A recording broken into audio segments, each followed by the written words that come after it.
सास, बहू और ताबीज। सुप्रिया का रोज किसी न किसी बात पर अपनी बहू तारा से झगड़ा होता ही रहता। दोनों स्वभाव से जिद्दी और अड़ियल थे। दोनों में से कोई भी एक दूसरे के आगे झुकना नहीं चाहता था। फिर एक दिन, तारा कहाँ मर गई थी तू अभी तक? सुबह से शाम हो गई, घर में इतना काम पड़ा है, ये सब छोड़कर कहाँ मौज मस्ती करने गई थी? आपके घर के सारे काम करने का मैंने ठेका नहीं ले रखा। आप भी तो अपने दोस्तों के साथ किटी पार्टी करने जाती हैं, तब तो मैं आपको नहीं टोकती। अरे मैं तेरी सास हूँ, तू मेरी सास नहीं है।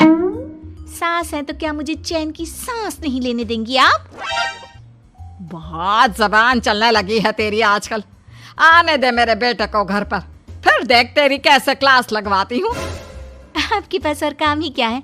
बाहर पड़ोसियों से मेरी बुराई करना और घर में पति से। हाँ तो अब तेरा काम भी तो ऐसे ही होते हैं ना। तारीफ के लायक कोई भी काम किया है तूने आज तक? बस जुबान चलवा लो, कैंची से भी तेज चलती रहती है।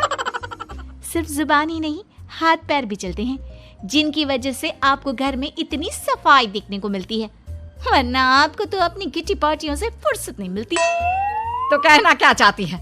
घर का क्या सारा काम तू खुद अकेला करती है? तो और क्या नौकरानी करती है? इसी तरह तारा और सुप्रिया में आए दिन लड़ाई होती। दोनों के दिन की शुरुआत ही एक दूसरे से लड़कर शुरू होती और लड़कर ही खत्म होती, मानो ये अब उनकी दिनचर्या का हिस्सा बन चुकी हो। शाम को तारा का पति वैभव घर आता है। वैभव को देखते ही उसकी माँ सुप्रिया उसके पास आती है और कहती है, बेटा वैभव, अच्छा हुआ जो तू आज जल्दी घर आ गया। देखना तेरी बीवी सुबह से मुझसे लड़ी जा रही है। माँ की बातें सुनकर वैभव तारा को जोर जोर से आवाजें देने लगता है। क्या हुआ जी, इतना चीख क्यों रहे हो? तारा, तुमने आज फिर माँ से लड़ाई की? अरे लड़ाई मैंने नहीं की, शुरुआत पहले इन्होंने की थी। समझा दीजिए अपनी माँ को। मुझे कहीं भी आते जाते टाइम टोके नहीं, वरना मैं अपना सामान बांधकर मायके चली जाऊंगी। इतना कहकर तारा वहां से चली जाती है। ये सब क्या चल रहा है माँ? किसी दिन मैं आप लोगों के चक्कर में जरूर पागल हो जाऊंगा। आप लोग कभी प्यार से क्यों नहीं रहते? अरे वो हमेशा मेरी बातों का उल्टा जवाब देती है बेटा। अब तू ही बता मैं क्या करूं? तो आप उसे ताने मारती ही क्यों है माँ? वाह बेटा वाह, तुझे मेरे ताने दिखते हैं, उसका बात करने का तरीका नहीं दिखता। देखा नहीं वो किस तरह से बात करती है मुझसे। मुझे माफ कीजिए माँ, मुझे आप दोनों के बीच में पड़ना ही नहीं है। आप दोनों ही एक जैसे हो। इतना कहकर वैभव वहां से चला जाता है। वैभव के जाने के बाद सुप्रिया सोच में पड़ जाती है। धीरे धीरे समय बीतने लगता है और एक दिन सुप्रिया को पता चलता है कि उनके गांव में एक महात्मा ठहरे हुए हैं जो वशीकरण करना जानते हैं। तो सुप्रिया भागते हुए उन बाबा का पता ढूंढने निकल पड़ती है।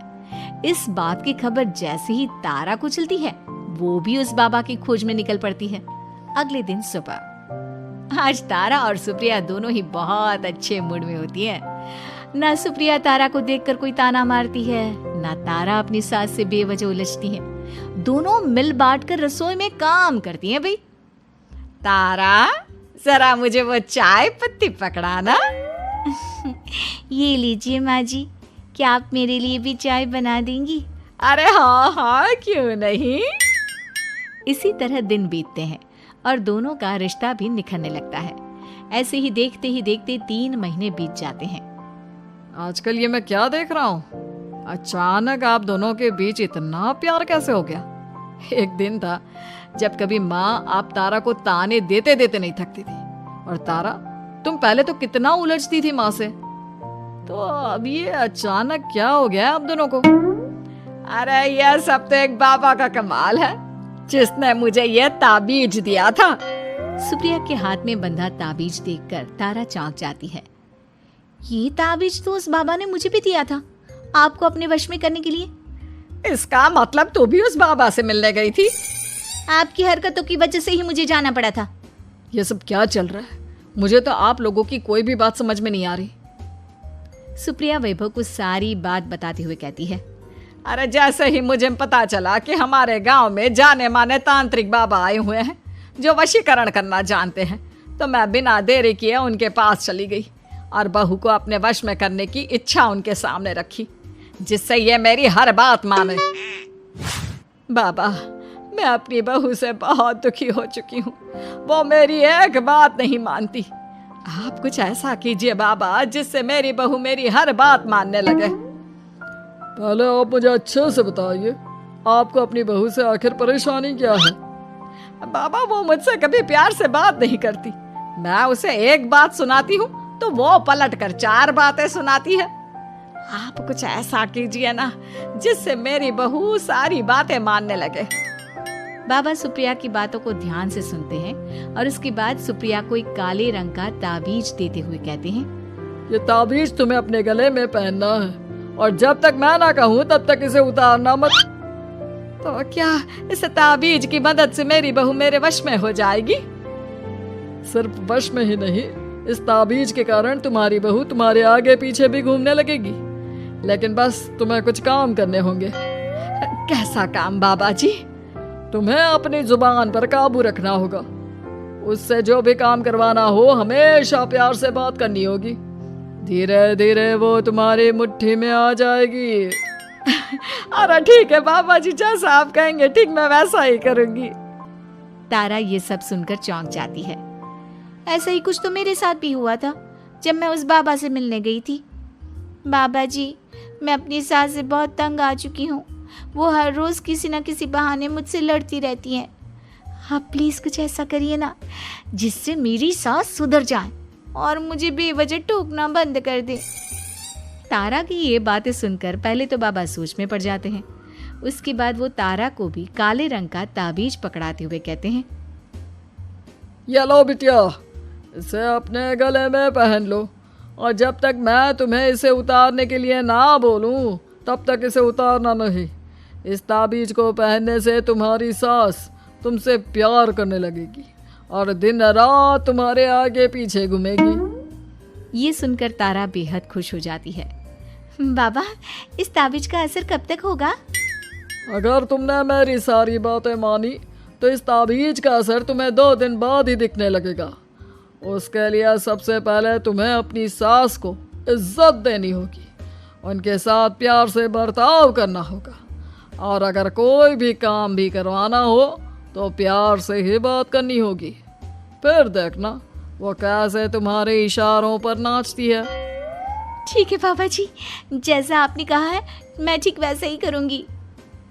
इसका मतलब उस बाबा ने हम दोनों को एक जैसे ताबीज देकर पागल बना दिया। जरूर कोई ढोंगी बाबा होगा। इतने में ही बाबा भी उनके घर पहुंच जाते हैं और मुस्कुराते हुए उनकी ओर आते हैं और उनसे उनके हालचाल पूछते हुए कहते हैं, ताबीज का असर हुआ या नहीं? बाबा जी, आपने हमें एक ही जैसा ताबीज देकर पागल बनाया है। ऐसा कैसे? ताबीज ने अपना काम तो पूरा ही किया है। आप दोनों को देखकर लगता तो नहीं कि अब भी आप लोगों के बीच कोई खटपट है। खटपट तो नहीं है बाबा जी। अब तो मेरी बहू मेरी हर छोटी बड़ी ज़रूरतों का ख्याल रखती है, मेरी सेवा करती है। हाँ, वैसे अब तो मम्मी जी मुझे ताने भी नहीं देती और ना ही कहीं आने जाने में टोकती हैं। जानते हो यह सब कैसे संभव हुआ? कैसे बाबा जी? यह सब तुम दोनों के कारण ही संभव हुआ है। मैंने जो ताबीज दिया था वो सिर्फ एक धागा ही था। ये चमत्कार तो तुम दोनों ने अपनी जुबान पर संयम रखकर प्यार और संयम के साथ काम करके किया है। बिटिया, कुछ कमी तुम्हारे अंदर थी तो कुछ कमी तुम्हारे सास के अंदर थी। इसीलिए तुम दोनों को सुधारने और तुम्हारी गलती का एहसास कराने का यही एक रास्ता था। बाबा की ये सारी बातें सुनकर सुप्रिया और तारा एक दूसरे की ओर देखने लगते हैं। अब उन दोनों को अपनी गलती का एहसास होता है। शायद आप सही कह रहे हैं बाबा। मैंने कभी अपनी बहू को समझने की कोशिश ही नहीं की। मैंने भी तो कभी आपकी उम्र और ओहदे का लिहाज नहीं किया और जो जब मन में आया बोलती चली गई। हो सके तो मुझे माफ कर देना मम्मी जी। चलो फिर अगर सब ठीक ही हो गया है तो बाबा जी अब आप भी वापस अर्जुन बन जाइए। वैभव की बात पर बाबा अपनी नकली दाढ़ी हटाते हैं तो उसे देखकर सास बहू हैरान रह जाती हैं। अरे अर्जुन भैया, आप? हाँ भाभी, आप दोनों के रोज रोज वाले झगड़ों से परेशान होकर एक दिन मेरे इस दोस्त ने एक प्लान बनाया और मेरी मदद मांगी, तो मैं इनकार कैसे कर सकता था। और देखिए आज उसका नतीजा हम सबके सामने है।